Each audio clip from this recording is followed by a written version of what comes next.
Il me plaît en ce jour, et Dieu faisant grâce, de me tenir devant vous, tel que je suis, pour vous présenter l'épisode 17 des 40 gestes d'amour pour le carême. Le thème, vous l'aurez compris, c'est accepter l'autre comme il est. Comme aimait bien le faire un ami lors de différentes réunions, je dis préalable. Et le préalable ici, c'est de savoir que veut dire concrètement accepter. Le dictionnaire Littré définit le mot accepter en ces termes. Consentir à prendre ce qui est offert ou ce qui se présente. Consentir à prendre ce qui est offert ou ce qui se présente.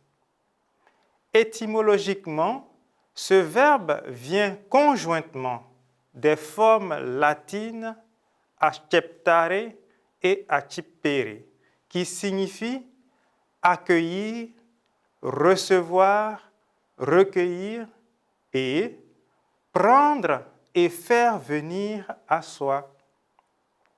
Dans cette définition originelle, vous percevrez bien le côté positif de cette notion d'acceptation. Malheureusement, c'est le sens plus négatif de consentir à subir quelque chose ou supporter qui est beaucoup plus dans l'esprit des personnes. À partir de son origine, nous comprenons que l'acceptation de l'autre est la chose la plus importante pour bien vivre une relation. En effet, l'acceptation de l'autre, c'est reconnaître l'autre dans ses différences. Ce n'est pas abandonner ses convictions ou ses croyances, non. Ce n'est pas ignorer ses intérêts et son identité, non. C'est plus simplement rester attentif à l'autre, à ce qu'il porte de vérité et d'intérêt légitime. Accepter l'autre est tout un apprentissage de la tolérance. Souvent, on a cette idée reçue que le plus important dans une relation, c'est d'avoir de nombreux points communs. Évidemment, c'est mieux et c'est nettement plus pratique.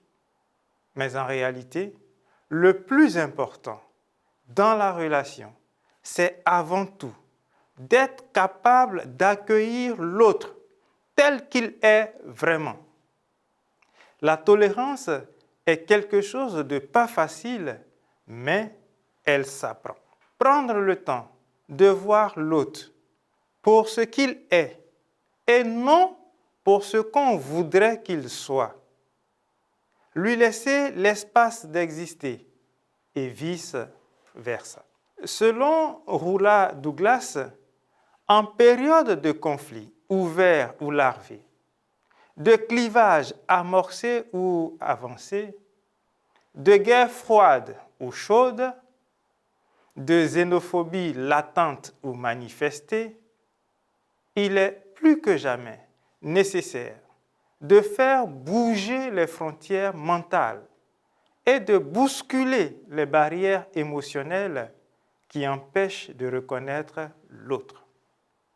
Cet autre qui ne nous renvoie pas à notre propre image, qui ne nous conforte pas dans nos croyances, qui ne nous ressemble pas du tout. Pour accepter l'autre ou accepter les autres, il ne faut pas forcément les accepter comme ils sont, c'est une manière de parler, comme ils se montrent à nous avec leurs qualités et leurs défauts. Vous comprendrez juste après. Accepter les autres, c'est accepter qu'ils aient un mystère qu'on ne connaît pas et un avenir qui pourra les transformer. Les accepter, c'est donc un acte de foi et en même temps un acte d'espérance. Et c'est en ce sens que c'est un acte d'amour, parce que l'amour, tout comme l'acceptation de l'autre, c'est d'abord un acte de foi et une forme d'espérance. Accepter l'autre nous interdit non seulement de le juger, mais aussi de le connaître. D'ailleurs, nous ne le pouvons pas parce qu'il est et doit rester un mystère.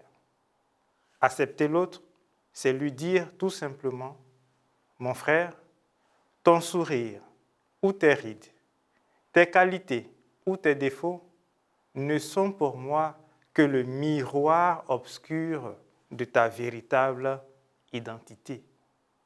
Tu es l'image de ce Dieu dont je ne peux me faire aucune image.